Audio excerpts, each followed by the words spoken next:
when we think about architecture, we often turn back to our masters. And without a doubt, one of my most important masters when I was learning about architecture at Yale University many, many years ago now was Louis Kahn, whose architecture was all around us. And I think he's perhaps one of the architects who wrote and thought about light as a tool in architecture in the most prolific way. And one of his quotes was that architecture appears for the first time when the sunlight hits a wall. The sunlight did not know what it was before it hit a wall. And I think this is a very simple and yet beautiful way of talking about light and architecture, because architecture becomes a tangible form when light hits it.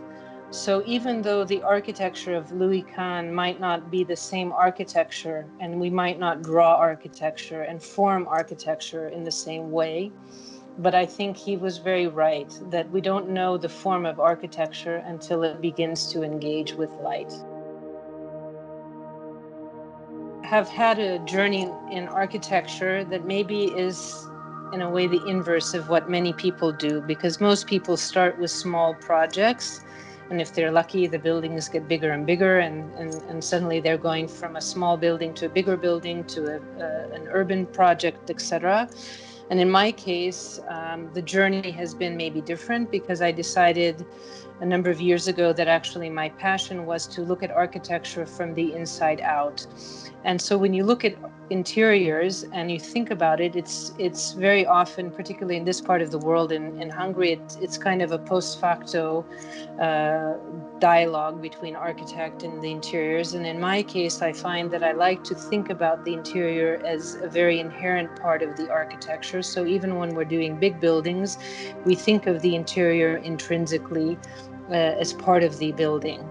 And so in that regard, light is very important, because I often find that in interiors, lighting is not just daylight or artificial light, it's how the space changes in various parts of the day, and how do we create this transition in various parts of the day in a way that we don't think that suddenly artificial light must take on the role of natural daylight when it's no longer available. So what I find is very important is that these boundaries, whether it's between the inside and the outside, or natural or artificial light, that you don't perceive them, and that they're designed in a way that everything builds upon the other.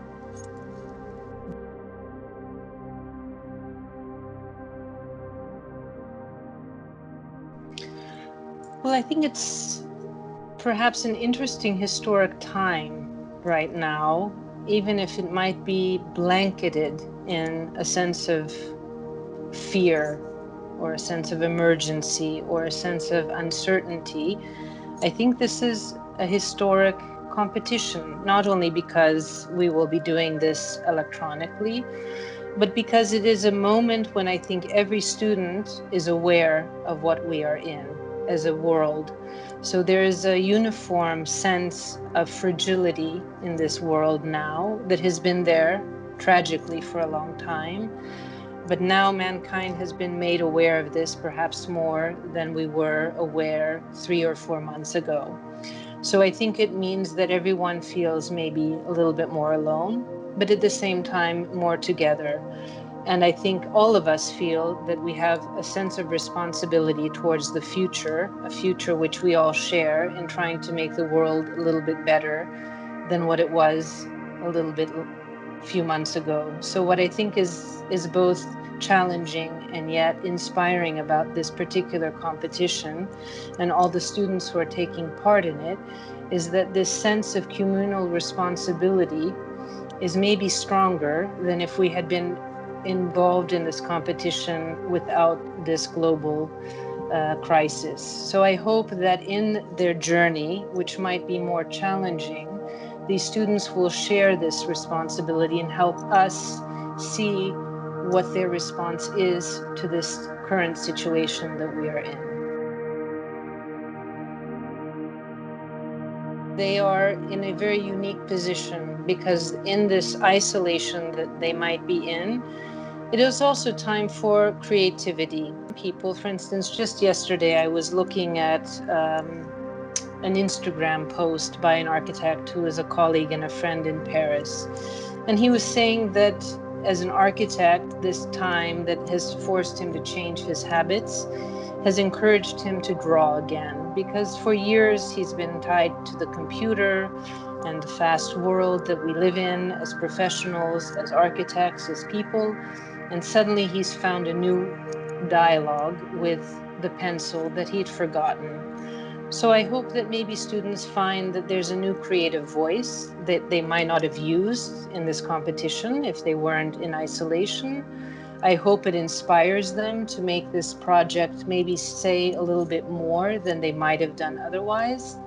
And I think we as their jury will feel very grateful for whatever offerings they have, because in our isolation, we are also struggling for inspiration. So it will be a present to see the voice of youth help us see the next chapter of life that comes. There are very few architects who are truly isolationists. There are some who actually create on their own. I find that my journey as an architect has been formed by the creative people that I work with, my colleagues, my friends, and every day that I get an inspiration from them makes me richer as an architect. And in this new reality that we've been in, it's been very interesting as I have an office of 12, the various forums that we find communicating now to maintain this very personal and creative dialogue. So there are different ways of communicating, but nevertheless just as important as it was before. So I think those who are working in teams should help us understand how they've made that dialogue work, even if it hasn't been in person.